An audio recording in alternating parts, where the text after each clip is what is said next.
नमस्कार, हरिओम। मैं डॉक्टर अनिल गर्ग आप सभी का स्वागत करता हूं सनातन धर्म क्या है के द्वितीय एपिसोड में। प्रथम एपिसोड में मैंने आपको बताया सनातन धर्म क्या है। सनातन का लिटरल मीनिंग होता है यूनिवर्सल, एटर्नल, और धर्म का मतलब होता है नियम या लॉ। एक ऐसा नियम, एक ऐसा इटर्नल लॉ जिसका यूनिवर्स में सभी सजीव और निर्जीव पालन करते हैं, उसको सनातन धर्म बोलते हैं। अब ये सनातन धर्म हिंदू धर्म या हिंदुज़म में या सनातनी हिंदू कैसे कहलाने लगे, हम आज एपिसोड 2 में इसके बारे में चर्चा करेंगे। हिंदू की जड़ें बेसिकली भूगोल से जुड़ी हुई है। इट इज मोर और less geographical term rather than the religious term. यह भारतीय उपमहाद्वीप के उत्तर पश्चिम क्षेत्र में सिंधु नदी के संस्कृत नाम सिंधु से लिया गया है। 600 ईसा पूर्व के आसपास फारसी लोग इंडस नदी के क्षेत्र में आए थे, वो माइग्रेट हुए थे, और चूंकि उनको सह बोलने में प्रॉब्लम होती थी, वो उसका उच्चारण उनके लिए डिफिकल्ट था, इसलिए उन्होंने उसको है के रूप में लिया और सिंधु नदी बन गई हिंदू। और उस क्षेत्र में रहने वाले को मीन्स जो लोग इनहेबिटेंट थे, वहाँ के रहवासी जो इंडस नदी या सिंधु नदी के आसपास रहते थे, उन लोगों को हिंदू नाम से जाने जाने लगा। अतः यह हिंदू शब्द एक ज्योग्राफिकल टर्म हुई, न कि एक रिलीजियस। हमारा रिलीजन तो सनातन ही था।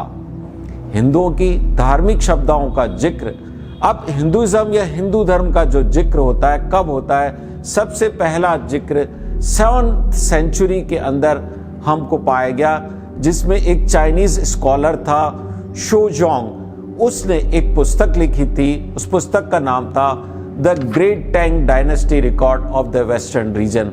उसमें उसने हिंदुज़म वर्ड का उपयोग किया।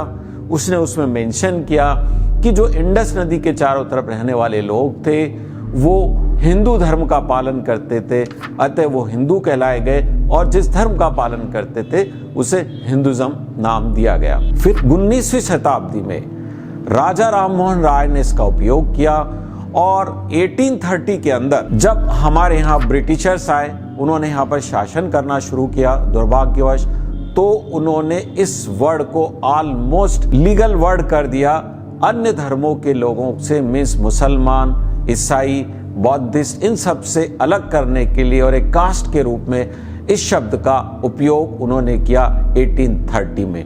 अतः इस प्रकार से जो था सनातन धर्म हिंदुइज्म में कन्वर्ट हुआ, और जो सिंधु नदी के किनारे रहने वाले लोग थे वो हिंदू कहे जाने लगे। अब आता है कि ये जो धर्म है कितना पुराना है, इसके बारे में बहुत सारी मान्यताएं हैं। इतिहास के लेखक जो है अपनी अपनी मान्यताएं देते, अपने अपने प्रमाण प्रस्तुत करते हैं, तो मैं उस पर अपनी धारणा रखता हूँ।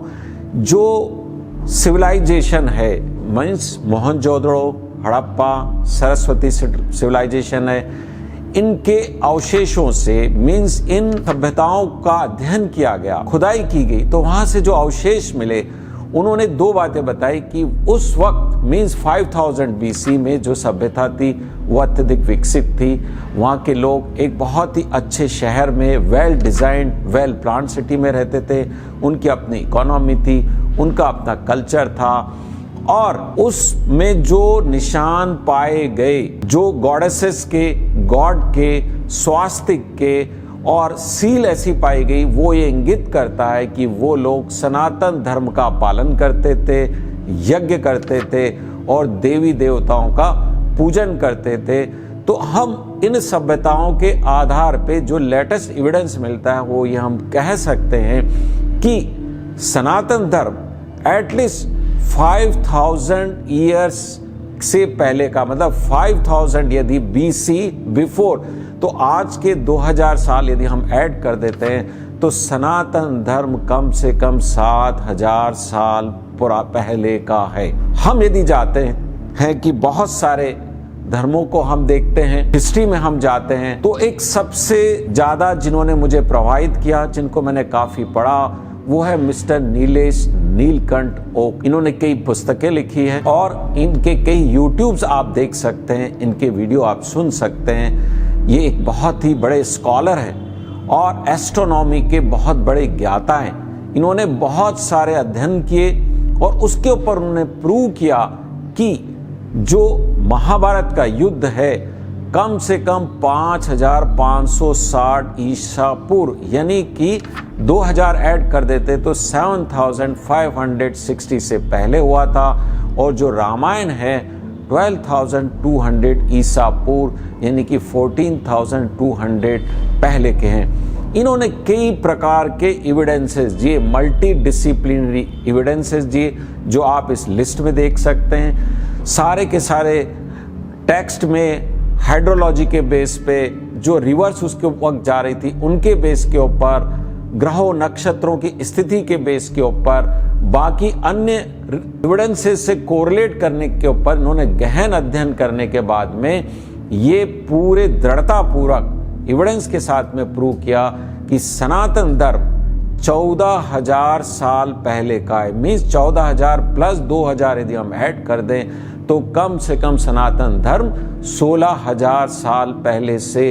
इस जगह पर हिंदुस्तान के अंदर या अनडिवाइडेड भारत के अंदर एग्जिस्ट करता था। ये आप देख पा रहे हैं कि उन्होंने किस तरीके से क्रोनोलॉजी के अंदर बताया है नीलकंठ ने कि महाभारत और रामायण का युग कौन सा था, और उन्होंने इसको प्रूव किया। अब आता है कि सनातन धर्म क्या है। मैंने इसके पहले शब्द के बारे में आपको बताया, शाब्दिक अर्थ बताया, वो काफी हद तक आपको बताता, लेकिन इसकी मूल फिलॉसफी क्या है, क्लिष्ट जिसे हम कहने वो क्या है, वो एक सेंटेंस में हम कह सकते हैं कि सनातन धर्म यह कहता है हम सब में एक है, हम सब एक ही से आए हैं, हम सब में एक है और हम सब एक ही में विलीन हो जाएंगे। We all are from one and one in all and all will merge in one. यह है सनातन धर्म। अब इसको हम डिटेल में यदि जाएंगे तो ये बताता है कि जीवन और अस्तित्व के सभी रूपों के बीच आंतरिक संबंध मींस इंटरकनेक्शंस जो है इनके बीच में, और एकता का सुझाव देता है। मींस हम सभी अनडिवाइडेड हैं, इंडिपेंडेंट हैं, इंटरकनेक्टेड हैं, but still we all are one. जैसे यूनिटी ऑफ एग्जिस्टेंस, अस्तित्व की एकता। मैंने आपको पहले सेंटेंस में क्या कहा, we all are from one, हम सब एक ही से। यह शब्द ये दर्शाता है कि ब्रह्मांड में सब कुछ छोटे कण से लेके विशाल गैलेक्सीज, जितनी आकाश गंगाएं, द्रव्य स्रोत जितने भी है, वो सनातन धर्म में एक ही चीज है उनके अंदर कॉमन, जिसे ब्रह्म कहा गया है। यह माना जाता है कि यह ब्रह्म परम वास्तविकता खुद को दुनिया में देखे जाने वाले रूपों और प्राणियों की भीड़ में एकता प्रकट करता है, सभी रूपों के प्रति सम्मान और श्रद्धा को बढ़ावा देता है, और प्रतीक हर व्यक्ति के अंदर, हर जीव के अंदर, चाहे से वो पशु हो, पक्षी हो, जानवर हो, इंसान हो, उसी के अंदर एक दिव्य चिंगारी, डिवाइन स्पार्क को पहचानता और कहता हम सभी के अंदर एक कॉमन डिवाइन स्पार्क है, एक कॉमन दिव्य चिंगारी है, और वो ब्रह्म से आई है। अब सेकंड इसका है कि हम सभी के भीतर एक ही है, वही डिवाइन स्पार्क है। वो क्या बताता है, सभी में एक की अवधारणा यह दावा करती है कि यह दिव्य सार या आत्मा प्रत्येक प्राणी में होता है, और यह सिद्धांत मौलिकता, समानता और सभी प्राणियों की एकता में विश्वास को पुष्टि करता है, हम सभी में इंटरकनेक्शंस देता है। यह सिद्धांत ब्रह्मांड के भीतर सभी तत्वों की इंटरकनेक्टिविटी को दर्शाता है। कर्म की अवधारणा कारण और प्रभाव के सार्वभौमिक नियम को दर्शाते हुए हर क्रिया एक पूरे सिस्टम पर प्रभाव डालती है। मीन्स आप कुछ भी करोगे, कोई भी आपका एक्शन होगा, उसके अगेंस्ट एक रिएक्शन होगी, और यह रिएक्शन पूरे यूनिवर्स पे इफेक्ट होती है। क्यों? क्योंकि हम सब में एक है, हम सब एक ही से आए हैं, हम सब एक ही में मर्ज होने वाले हैं। तो हमारा कोई भी एक्शन, चाहे से अच्छा हो या बुरा हो, वो पूरे यूनिवर्स पर इफेक्ट करता है। कोई भी दो विभिन्न प्रजाति, जाति, मत, सिद्धांत के ऊपर नहीं होगा, सभी लोगों पे पड़ेगा।